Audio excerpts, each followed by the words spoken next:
The Leo Frank Trial. Week 3.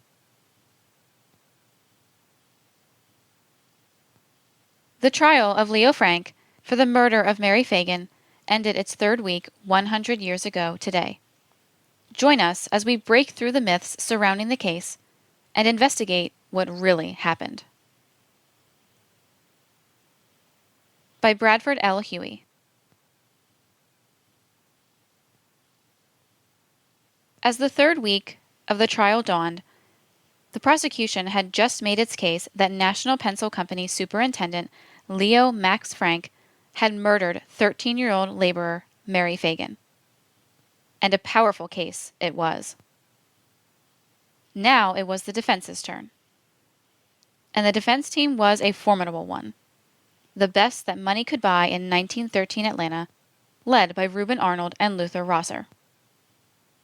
And many would argue that the city's well-known promoter and attorney, Thomas B. Felder, was also secretly working for Frank and his friends, along with the two biggest detective agencies in the United States, the Burns Agency, Sub Rosa, under the direction of Felder, and the Pinkertons, openly cooperating with the police and under the direction of the National Pencil Company. As the defense began its parade of witnesses, few suspected that the defendant himself, Leo Frank, would soon take the stand and make an admission so astonishing that it strained belief. The testimony of Jim Conley for the prosecution was still fresh in every spectator's and juror's mind. Conley, an African-American sweeper for the pencil company, had admitted to helping Leo Frank move the lifeless body of Mary Phagan from the pencil factory's metal room bathroom on the second floor to a spot in the basement just in front of the gaping maw of the furnace, adding that Frank had asked him to come back later and burn the body in return for a promised payment of $200, an appointment that was never kept. He also told a rapt courtroom how he had written the black dialect, quote, death notes, end quote, at Frank's instruction. Conley said that Frank had admitted to striking the girl when she refused his advances and accidentally killing her. Conley evidently missed seeing the marks of strangulation, probably being deceived by a ripped piece of lace underwear that the killer had placed around Mary's neck to conceal the deep lacerations made by the cord. Not only had Conley stood up to one of the most intense cross-examinations imaginable, but before the trial, he had led investigators on an on-location, step-by-step reenactment of his part in the crime that was so detailed and factual that it convinced almost all observers that he was telling the truth. The Atlanta Georgian's James B. Nevin, whose paper was beginning to show sympathy for Frank, nevertheless expressed the popular view when he wrote, quote, "If the story Conley tells is a lie, then it is the most inhumanly devilish, the most cunningly clever, and the most amazingly sustained lie ever told in Georgia." End quote.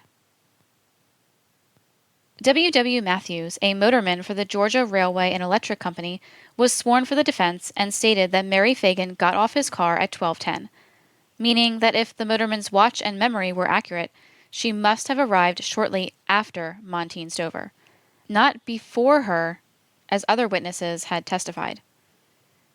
W. T. Hollis, a streetcar conductor, was called to confirm Matthews' timing. Here is their testimony. Quote, W. W. Matthews, sworn for the defendant. I work for the Georgia Railway and Electric Company as a motorman. On the 26th day of April, I was running on English Avenue. Mary Phagan got on my car at Lindsay Street at 11:50. Our route was from Bellwood to English Avenue, down English Avenue to Kennedy, down Kennedy to Gray, Gray to Jones Avenue to Marietta, Marietta to Broad, and out Broad Street. From Lindsay Street to Broad Street is about 1.5 miles or 2 miles. We make frequent stops. We were scheduled to arrive at Marietta and Broad at 12:07 We were on schedule. We stayed on time all day. Our car turned up Broad Street. Mary Phagan got off at Hunter and Broad. It takes generally from 2.5 to 3 minutes to go from Broad and Marietta to Broad and Hunter. That is a very congested street, and you must go slow. I was relieved at Broad and Marietta by another motorman, but sat down in the same car 1 seat behind Mary Phagan. Another little girl was sitting in the seat with her. We got to Broad and Hunter about 12:10. Mary and the other little girl both got off and walked to the sidewalk, and they wheeled like they were going to turn around on Hunter Street, both of them together. The pencil factory is about 1.5 blocks from where they got off at Hunter and Broad. Nobody got on with Mary at Lindsay Street. There wasn't any little boy with her. The first time I noticed the little girl sitting with Mary was when we left Broad and Marietta Streets, and I went back into the car and saw this little girl sitting with her. I know the little Epps boy. I have seen him riding on my car. He did not get on the car with her at Lindsay Street. I saw Mary's body at the undertaker's. It was the same girl that got on my car. Cross-examination. I did not tell one of the detectives that we might have been running 3 or 4 minutes ahead of schedule that day. I remember that Mary did not get off the car at Broad and Marietta because there was a streetcar conductor sitting behind me, an ex-conductor, and he had a badge on his coat, and I looked at it, and it had a little girl's picture, and I reached over to where Mary was and said, "Little girl, here is your picture." And she said, "No, it is not." I don't know who the other little girl was, sitting with her. The other little girl was dressed something like Mary. I didn't pay much attention to their dresses, but they looked sort of alike. Mary's dress wasn't black. It was light-colored. I know Epps since this case came up. I could identify him. I never paid much attention to her hat. It was light-colored, I reckon, but I am not sure. It just seemed that way. Redirect examination. I identified Mary's body Sunday afternoon after the murder at the undertaker's. There was no doubt about her being the same girl. I knew her well by sight. She rode on my car lots. Recross examination. I can't tell you whether that is the hat or not she wore. End quote. Quote, W.T. Hollis, sworn for the defendant. I am a streetcar conductor. On the 26th of April, I was on the English Avenue line. We ran on schedule that day. Mary Phagan got on at Lindsay Street at about 11:50. She is the same girl I identified at the undertaker's. She had been on my car frequently, and I knew her well. No one else got on with her at Lindsay Street. Epps did not get on with her. I took up her fare on English Avenue, several blocks from where she got on. And no one was sitting with her then. I do not recollect Epps getting on the car at all that morning. Don't know whether anybody else afterwards sat with Mary or not. We got to Broad and Marietta 7.5 minutes after 12, schedule time. I was relieved at Forsyth and Marietta Streets, where I got off. Mary was still in the car when I got off. It takes 2.5 minutes to run from Broad and Marietta to Broad and Hunter. I have timed the car again and again since then. I identified the little girl at the undertaker's Sunday afternoon. Didn't notice the color of her clothes. Cross-examination. Mary rode with us 2 or 3 times a week. So did Epps. I don't know where he got off or where he got on. We are not supposed to come in ahead of time. We never come in 2 or 3 minutes ahead of time. We are a little late sometimes. I never noticed anybody sitting with Mary. She was sitting by herself when I got her fare. There wasn't but 2 or 3 passengers on the car, and I know there wasn't anybody sitting with her. If Epps was on the car, I don't recollect it. I don't recall the name of any other passengers except Mary Phagan.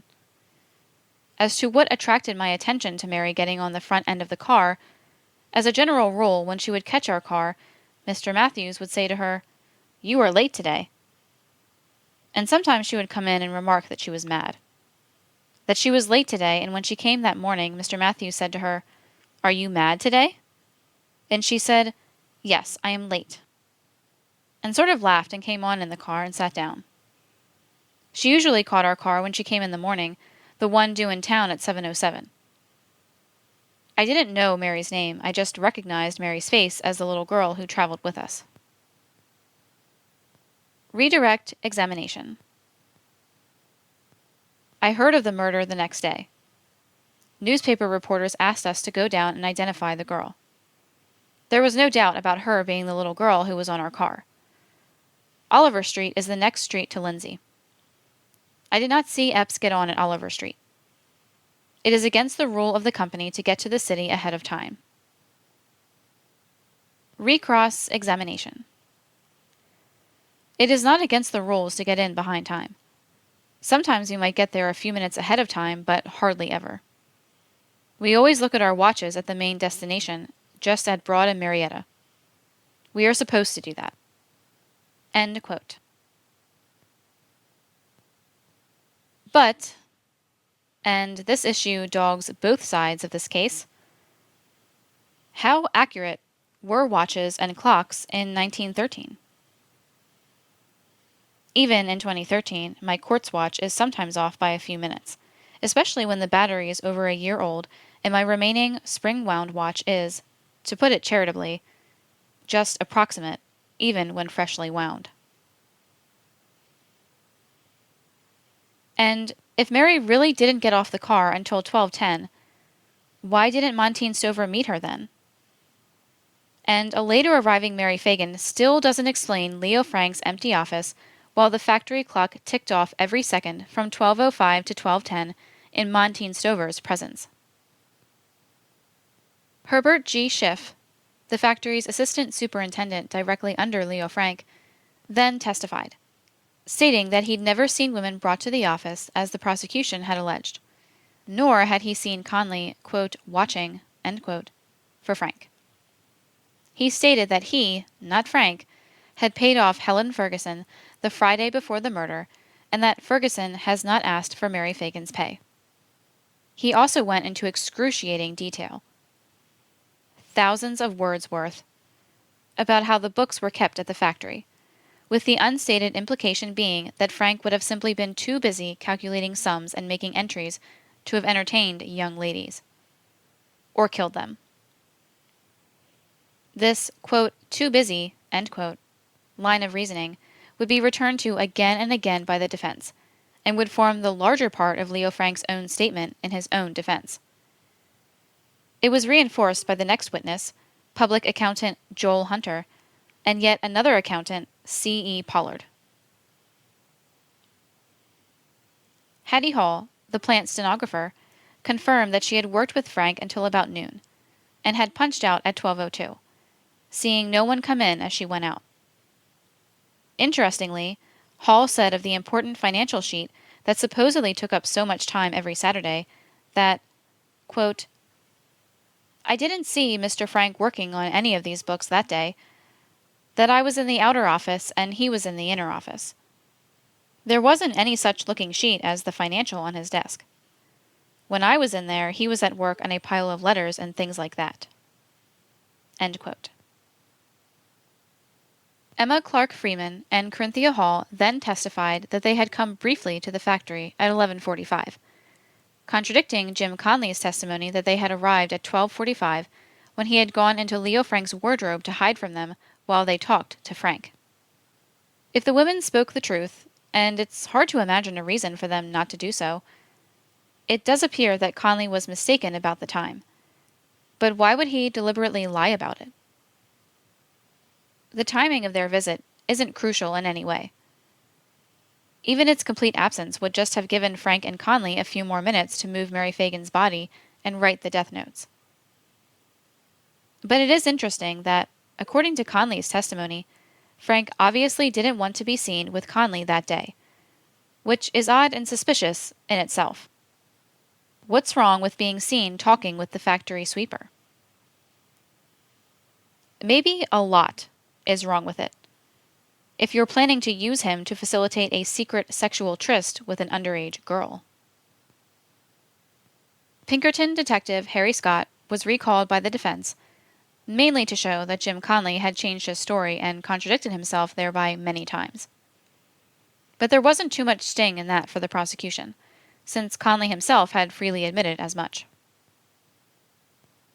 Miss Magnolia Kennedy challenged the idea that Helen Ferguson had asked for Mary's pay, but confirmed that the hair found on the lathe in the metal room looked like Mary's, and that she had never seen blood on the floor there until after the murder. Quote, Miss Magnolia Kennedy, sworn for the defendant. I have been working for the pencil factory for about 4 years in the metal department. I drew my pay on Friday, April 25th, from Mr. Schiff at the pay window. Helen Ferguson was there when I went up there. I was behind her and had my hand on her shoulder. Mr. Frank was not there.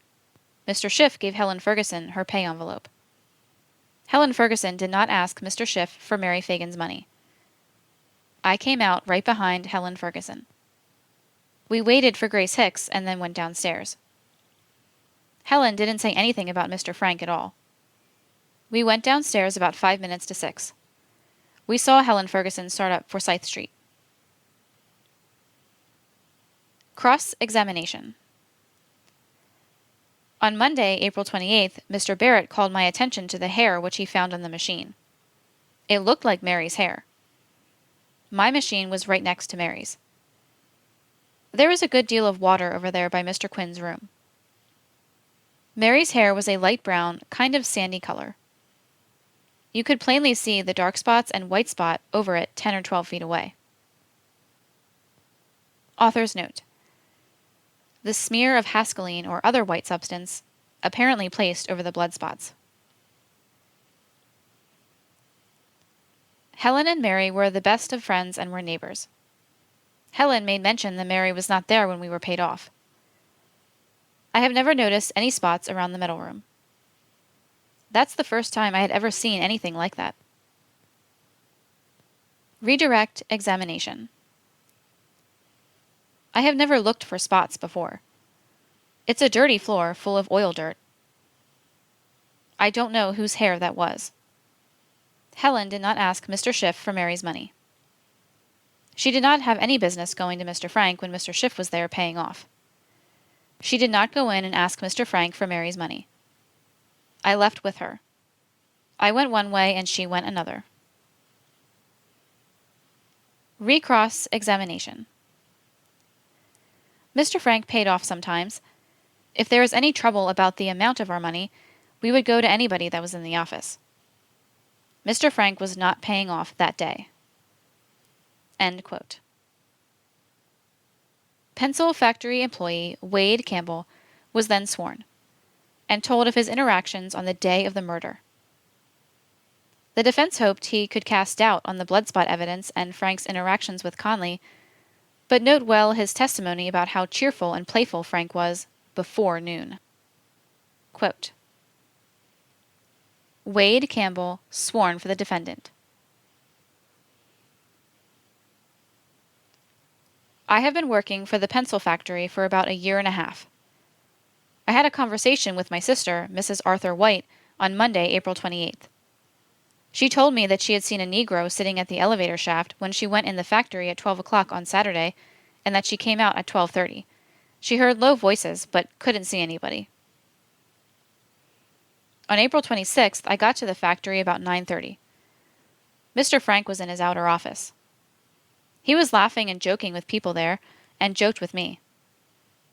He thought I wanted to borrow some money. I stayed about 5 or 10 minutes and left the factory. That was about 9:40. I have never seen Mr. Frank talk to Mary Phagan. On Tuesday after the murder, I went up on the 4th floor with Mr. Frank. I did not see the Negro Conley talk to him at all that time. Cross-examination. My sister said she saw the Negro when she went in the factory. When she heard the voices coming out, she was coming down the steps from the 2nd floor. I saw the spots where they claim was blood, close to the girls' dressing room on the 2nd floor. I couldn't say whether it was blood or not. I deny that I ever said that my sister said she saw the Negro on the box when she came out of the factory. He was sitting on a box between the elevator shaft and the staircase. That looks like my signature. I don't know whether it is or not. Yes, I corrected certain statements in that paper. Redirect examination. I went to Mr. Dorsey's office because he subpoenaed me. I thought I had to obey it. Mr. Starnes and Mr. Campbell and the stenographer were there. All of them asked me questions. I signed a statement about 21 pages long. I have seen Jim Conley reading newspapers up on the 4th floor twice since the murder. It is not unusual to see spots all over the metal room floor. Recross examination. Conley was sitting by the elevator when he was reading those papers during working hours. The other time he was reading down at the rear end of the building. It was an extra, but I don't know what paper it was. I knew that he could write because I had seen him do it several times, with pen and ink. I don't know whether he was making up his report of boxes, but I have seen him writing. Yes, I have seen spots along the route from the ladies' closet to the elevator ever since I have been there. They have red varnish and red paint and such things like that look like blood. I am sure there are spots all around in the metal room, but I won't say they look like the spots near the ladies' dressing room. End quote. How jocular and playful Leo Max Frank was in the forenoon of April 26, 1913. Apparently, a man without a care in the world. Was he possibly even a man with the anticipated pleasure of a sexual tryst in mind? Contrast this with his nervousness and trembling and startling inability to perform everyday tasks when Newt Lee arrived at 4 in the afternoon. A time when, according to his story, he didn't have any idea that Mary Phagan was dead and had nothing but a possible rain shower to worry about. Factory employee Lemmy Quinn testified that he had been to the factory and glimpsed Frank in his office about 12:20, though he hadn't mentioned that visit to anyone until days had passed. And even Frank failed to mention it until Quinn came forward. Quinn admitted that he had told Frank he, quote, didn't want to be brought into it, end quote, but that he would mention the visit, quote, if it would help, end quote. He also confirmed the time of Miss Hall's and Mrs. Freeman's visit to the factory, but only indirectly, saying that he saw them in a nearby eatery, the Busy Bee, at around 12:30. He also claimed that, quote, we have blood spots quite frequently, end quote, in the metal room. Harry Denham, who was working on the 4th floor of the pencil factory the day of the killing, said that he saw Leo Frank around 3, and he did not appear especially anxious or nervous. If Jim Conley's account is accurate, this would have been a time when Frank still might have been expecting Conley to return to, quote, finish the job, end quote. That is, burn the body.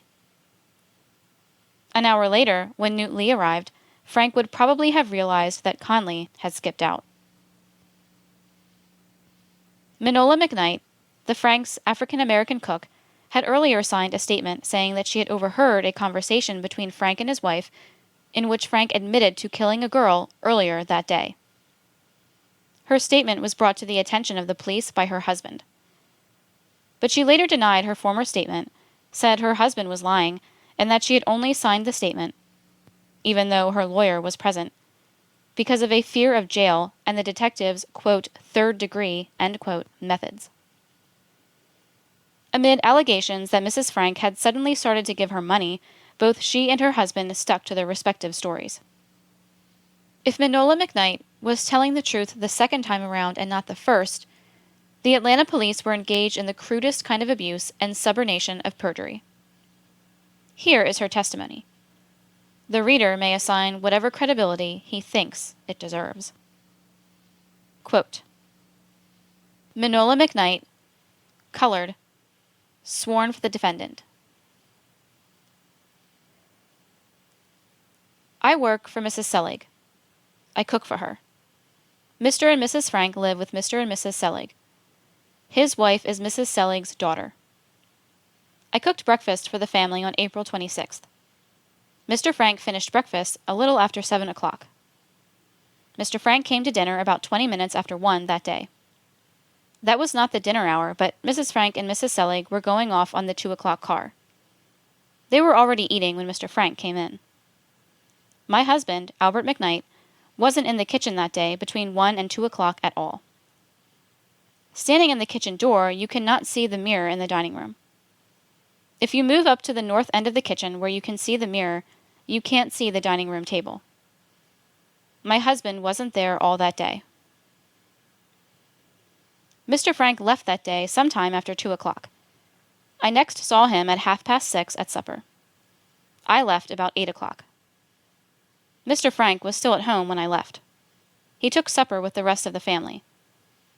After this happened, the detectives came out and arrested me and took me to Mr. Dorsey's office, where Mr. Dorsey, my husband, and another man were there.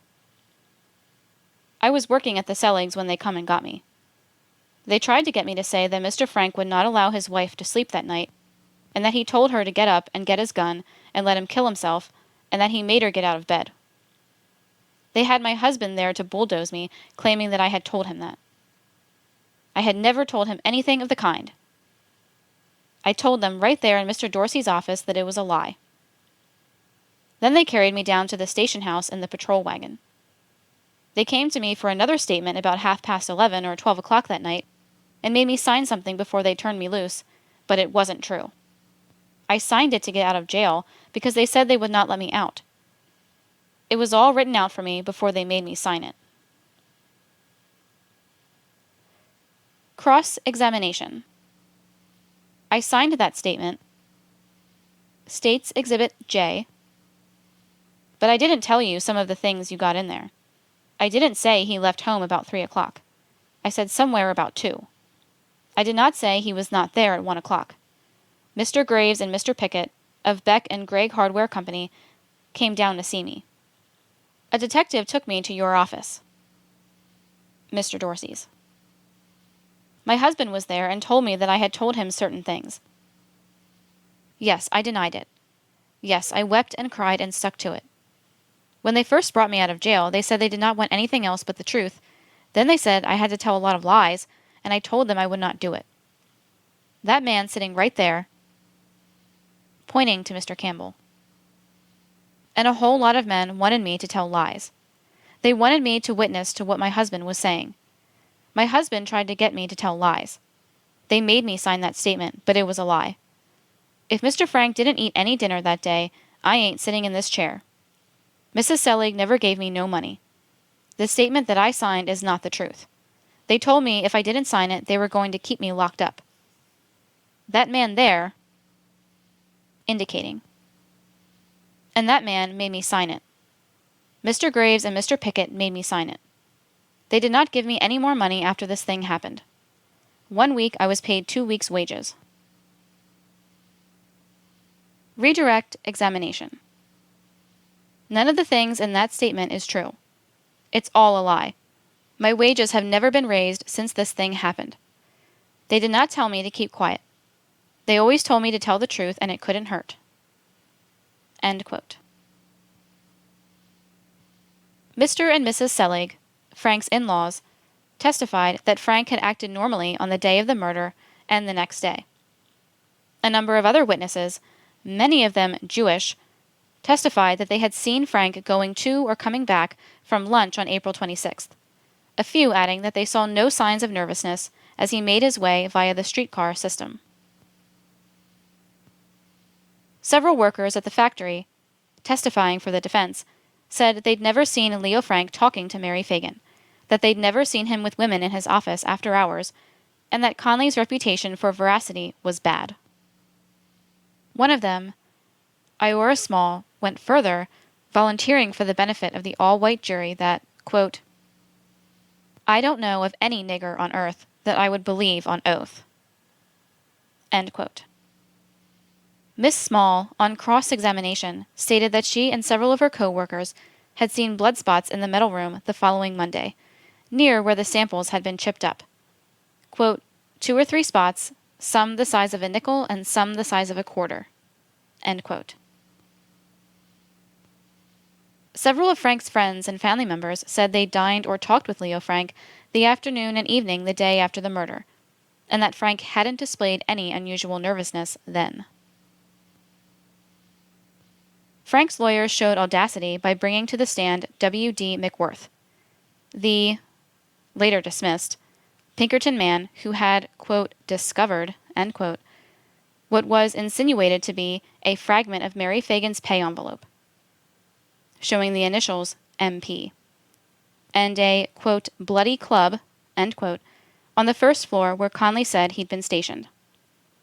The only hitch in this tale was that these finds were made almost 3 weeks after police and other Pinkerton agents had made a thorough search of the entire building. The defense then brought numerous physicians to the stand who cast doubt on the time element of the case by claiming that Dr. Henry F. Harris's autopsy analysis of the contents of Mary Phagan's stomach was flawed, since it was difficult to gauge the degree of digestion of cabbage. Harris had said that Mary Phagan had met her death around 12:05, about the same time Mary Phagan had come to collect her pay from Leo Frank, and that Montine Stover had found Leo Frank's office on the same floor as the metal room, utterly empty. But the jurors knew there was more than just cabbage in Mary Phagan's last meal, and there was no trace of a living Mary anywhere in any witness's testimony after her visit with Frank. A number of friends and acquaintances of Frank were brought in to testify to Frank's general good character.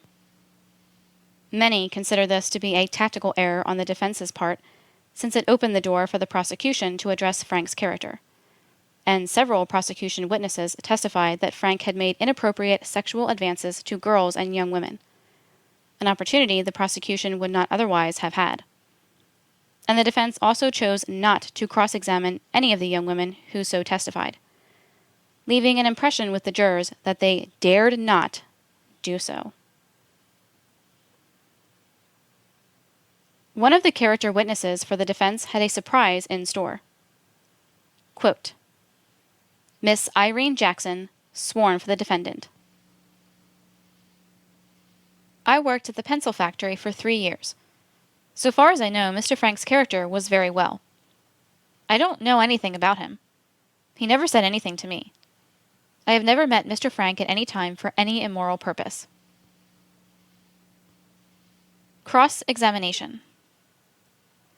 I am the daughter of County Policeman Jackson. I never heard the girls say anything about him except that they seemed to be afraid of him. They never would notice him at all. They would go to work when they saw him coming. Miss Emily Mayfield and I were undressing in the dressing room once when Mr. Frank came to the door. He looked, turned around, and walked out. He just came to the door and pushed it open. He smiled or made some kind of face. Miss Mayfield had her top dress off and had her old dress in her hand to put it on. I told Mr. Darley I would not quit unless my father made me, and he said if the girls would stick to Frank, they won't lose anything. I heard some remarks 2 or 3 times about Mr. Frank going to the dressing room on different occasions, but I don't remember anything about it. The second time I heard of his going to the dressing room was when my sister was laying down there. She had her feet on a stool. She was dressed. I was in there at the time. He just walked in and turned and walked out. Mr. Frank walked in the dressing room on Miss Mamie Kitchen's when I was in there. He never said anything the 3 times he walked in when I was there. The dressing room has a mirror and a few lockers for the 4 ladies. That's the only thing that I have ever seen Mr. Frank do, go in the dressing room and stare at the girls. I have heard them speak of other times when I was not there. Redirect examination. My father made me quit after the murder. There are 2 windows in the dressing room opening on Forsyth Street. I think there had been some complaints of the girls flirting through the windows. I have heard of some of the girls flirting through the windows. The orders were against the girls flirting through the windows. Mr. Frank never came into the room at all. He pushed the door open and just looked. My sister and I were both dressed when Mr. Frank looked in the door. The other time he came in, I was fixing to put on my street dress. I was not undressed. Recross examination. I don't know if Mr. Frank knew the girls were in there before he opened the door or not. It was the usual hour for them to be in there. He could have seen the girls register from the outer office, but not from the inner office. I have never heard any talk about Mr. Frank going around putting his hands on girls. I have never heard of his going out with any of the girls. My sister quit at the factory before Christmas. I have never flirted with anybody out of the window. I have heard them say that they didn't want the girls to flirt around the factory. I have heard Mr. Frank say that to Miss McClellan after she told him that she knew of some of the girls flirting. End quote. Miss Jackson's story lent credence, though not full corroboration, to the stories of Frank being very forward with the girls who worked under him. What ordinary male factory manager would fling open the door of a women's dressing room, well knowing that it was, or might be, occupied? The most long-awaited moment of the entire trial had now arrived. On August 18th, 1913, at 2:14 p.m., the accused, Leo Max Frank, mounted the stand to speak to the jury in his own defense. And what a strange, amazing speech it was. Under Georgia law, the defendant has a choice. He may remain silent, he may testify under oath in the customary way and be cross-examined by opposing counsel, or he may make an unsworn statement about which he may not be cross-examined. Amazingly, Leo Frank chose the last of these options. Here was Frank proclaiming his innocence. Leo Frank, a skilled debater who had been a member of an Ivy League debate team.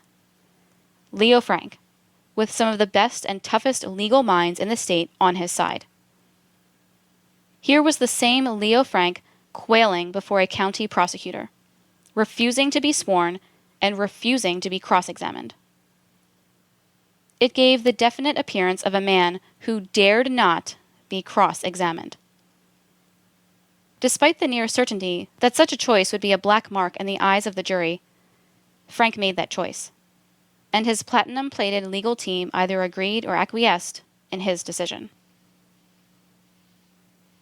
Weeks in preparation, Leo Frank's unsworn speech was a mind-numbing nearly 4 hours long. And an astounding 3 of those 4 hours were devoted to recounting the minutiae of his office work on the day of the murder, mainly his financial entries and accounting book calculations, in excruciating detail. Frank even presented the original pages of the accounting book to the jury. All this was Frank's way of telling the jury that he simply hadn't any time to spare that Saturday to ravish any 13-year-olds, or kill them, or cover up the crime. But how credible is that? At a little after noon, when Leo Frank was the last known person to have seen Mary Phagan alive, he had had 3.5 hours to do his office work. Both defense and prosecution agree that, guilty or innocent, whatever he may have done between noon and 1 p.m., he came back after lunch that day and had another 3 hours, from roughly 3 p.m. to 6 p.m., to do whatever work needed to be done. Was his prolonged monologue supposed to convince his listeners that 6.5 hours would not suffice for his calculations, and that he definitely needed the noon hour too? If that were true, why had he originally planned to leave 2 entire hours early at 4 p.m. to see a holiday baseball game with his brother-in-law? Wouldn't that have made his accounting work impossible, too? And if Leo Frank can do his accounting and other work in an average time of 7 or 8 hours, it is beyond belief that he could, if necessary, work 15% faster and give himself an hour or more to spare. In fact, who would ever know if he had just made up any missed work a day or two later? Eventually, Frank would address issues more germane to the case in his statement. Quote, Miss Hall left my office on her way home at this time, and to the best of my information there were in the building Arthur White and Harry Denham and Arthur White's wife on the top floor. To the best of my knowledge, it must have been from 10 to 15 minutes after Miss Hall left my office when this little girl, whom I afterwards found to be Mary Phagan, entered my office and asked for her pay envelope. I asked for her number and she told me. I went to the cash box and took her envelope out and handed it to her, identifying the envelope by the number. End quote. Again, Frank is here sticking to his story about not knowing Mary Phagan by name. It would have been more believable if he had at long last admitted that fear of being accused of murder and worse had frightened him into a lie. It might have given the jury the impression of a man in difficult circumstances finally coming clean. The assertion that Frank never knew Mary Phagan's name approaches the preposterous. Frank controlled the payroll and entered the amounts in his accounting books every week. We know that he wrote, in his own hand, Mary Phagan's initials, MP, next to her employee number and pay amount in these books, every week for the full 52 weeks of Mary Phagan's employment at the National Pencil Company. How would he know her initials if he did not know her name? We know from the blueprints of the factory that the only bathroom on the second floor, where Frank's office was located, was the metal room bathroom. Mary Phagan worked in the metal room. To get to this bathroom, Frank, a regular coffee drinker, had to pass right by Mary Phagan's workstation. The employees worked 11-hour days, 5 days a week, 52 weeks a year. That's at least 2,860 hours during the slightly over 1 year that little Mary had worked for Frank. Even if he only used the bathroom once in every 3 hours, that's over 953 times that Leo Frank would have walked right by Mary Phagan. And considering the testimony of other girls and young women who worked there, that he did speak to them on occasion, it seems wildly unlikely that he would know none of them by name.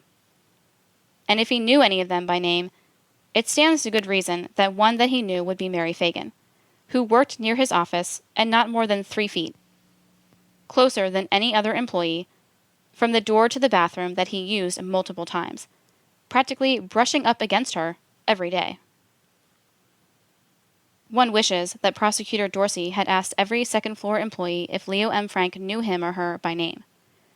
Frank, in his statement, does make mention of quite a few female employees by name, and, early in the investigation, he suggested that J.M. Gant was friendly with Mary, a thing he was hardly likely to know if he didn't have some acquaintance with her. Frank continued his unsworn statement.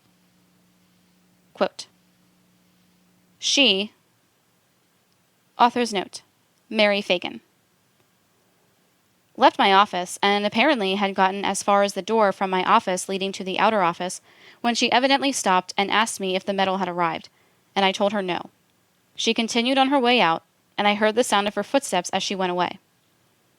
It was a few moments after she asked me this question that I had an impression of a female voice saying something. I don't know which way it came from. Just passed away and I had that impression. End quote. This was different from what Frank had said shortly after the murder story broke. Then he had said that he heard Mary talking to another girl. A girl who has never turned up, probably because she didn't exist. Frank had said, quote, she went out through the outer office and I heard her talking with another girl. End quote. Every person known to be in the vicinity was extensively investigated and interviewed, and no girl was discovered who spoke to Mary Phagan or met her at that time. Montine Stover, who thought highly of Frank and had no reason to hurt him, was the only other girl there, and she testified that she saw only an empty office. No Mary Phagan, no Leo Frank. Frank's unsworn statement continues. Quote, this little girl had evidently worked in the metal department by her question and had been laid off owing to the fact that some metal that had been ordered had not arrived at the factory.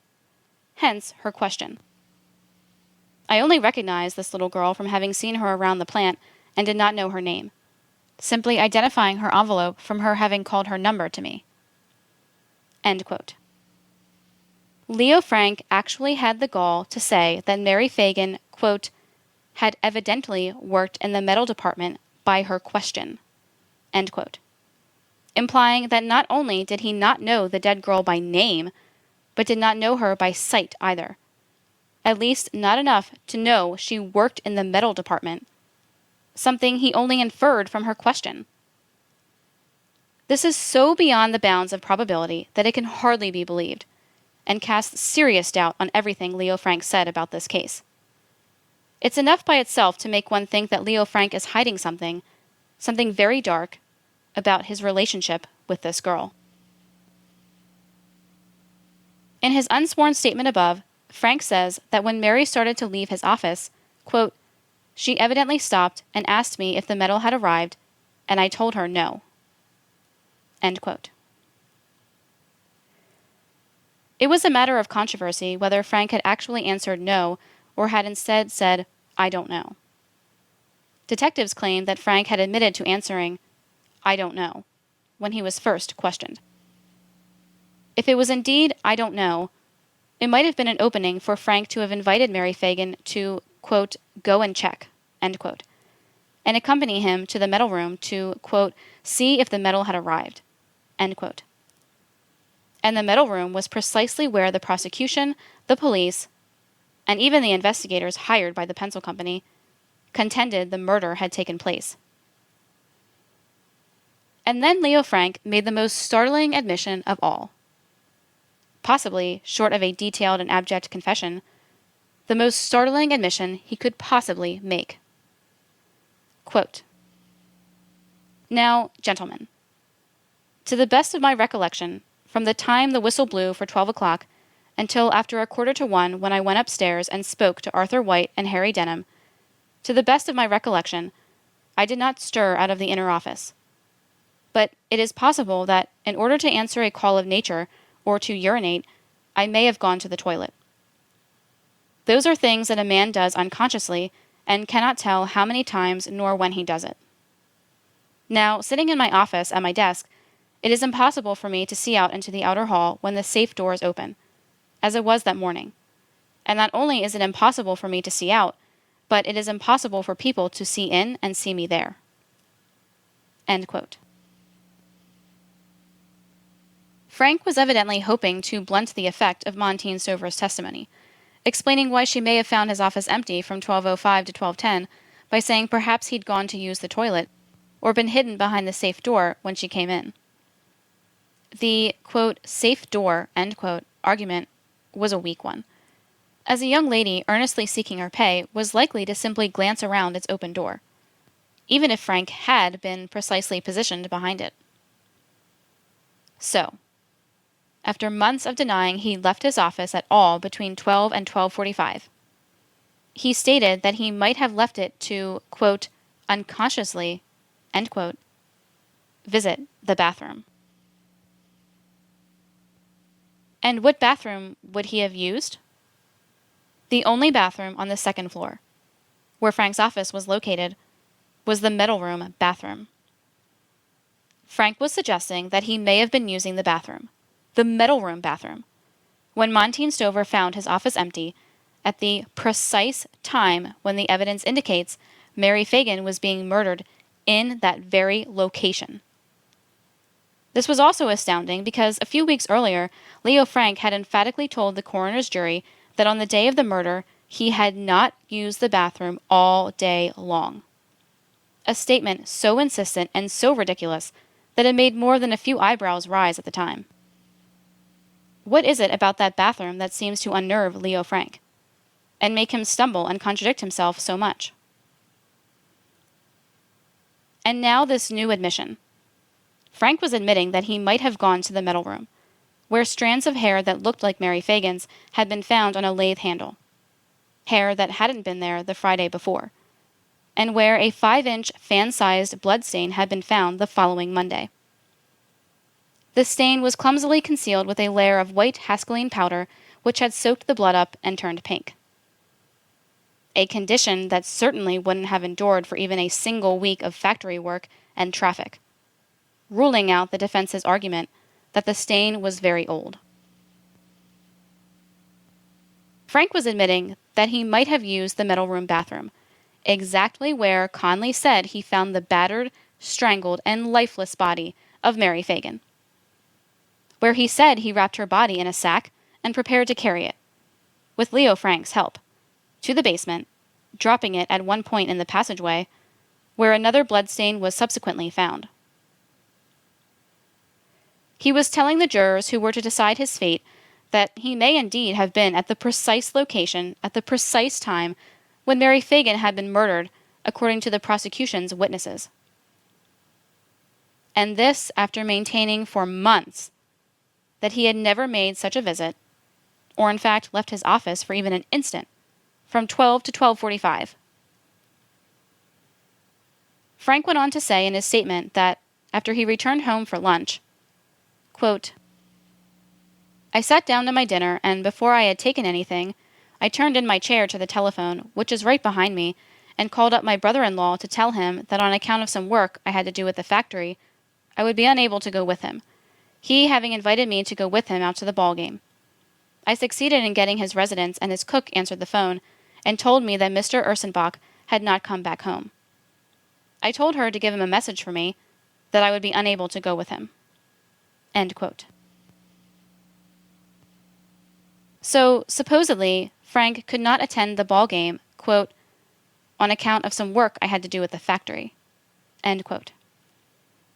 In previous statements, Frank had said he'd changed his mind because of impending rain. Why the change? And why would meticulous Leo Frank, so knowledgeable of how long his endless financial calculations took him, have planned leaving hours early, at 4 p.m., unless he knew for sure he'd be done by then? And if he wasn't able to be done by then, necessitating the cancellation, what unforeseen event had intervened and taken up his time? Frank went on with his courtroom statement. Quote, "Then that other insinuation, an insinuation that is dastardly, that it is beyond the appreciation of a human being, that is, that my wife didn't visit me. Now, the truth of the matter is this, that on April 29th, the date I was taken in custody at police headquarters, my wife was there to see me. She was downstairs on the first floor. I was up on the top floor. She was there almost in hysterics, having been brought there by her 2 brothers-in-law and her father. Rabbi Marks was with me at the time. I consulted with him as to the advisability of allowing my dear wife to come up to the top floor to see me in those surroundings, with city detectives, reporters, and snapshotters. I thought I would save her that humiliation and that harsh sight, because I expected any day to be turned loose and be returned once more to her side at home. Gentlemen, we did all we could do to restrain her in the first days when I was down at the jail from coming on alone down to the jail. But she was perfectly willing to even be locked up with me and share my incarceration." End quote. Mrs. Frank did not visit her husband for 13 days after his arrest, an act that could possibly be explained by her outrage at her husband's putative infidelity. And Frank's claim that she had to be, quote, "restrained," end quote, from actually moving into his cell is too extreme to be credible, especially since no reports are extant of her having attempted to see him again in those first days, to say nothing of taking up residence in his lockup. Remember, Manola McKnight had stated that Leo Frank confessed to killing a girl to his wife the night of the murder, though she later repudiated her statement. Was the box of candy purchased on the way home by Leo Frank that evening an attempt to reassure her of his love despite what he had done? Was her anger so extreme she shunned him for almost 2 weeks in his hour of need? Or did she really have to be forced to stay away just to, quote, "save her that humiliation," end quote, of seeing him with detectives, reporters, and photographers? Lucille Selig Frank did eventually become the dutiful wife by the side of her accused husband, and did well in that role. But that didn't happen immediately. Upon her death decades later, it was discovered that she left explicit instructions. Not that she be buried in Queens, New York, by her husband's side, but that she be cremated and her ashes scattered in a public park. Frank continued his statement. Quote, "Gentlemen, I know nothing whatever of the death of little Mary Phagan. I had no part in causing her death, nor do I know how she came to her death after she took her money and left my office. I never even saw Conley in the factory or anywhere else on that date, April 26, 1913. The statement of the witness, Dalton, is utterly false as far as coming to my office and being introduced to me by the woman, Daisy Hopkins, is concerned.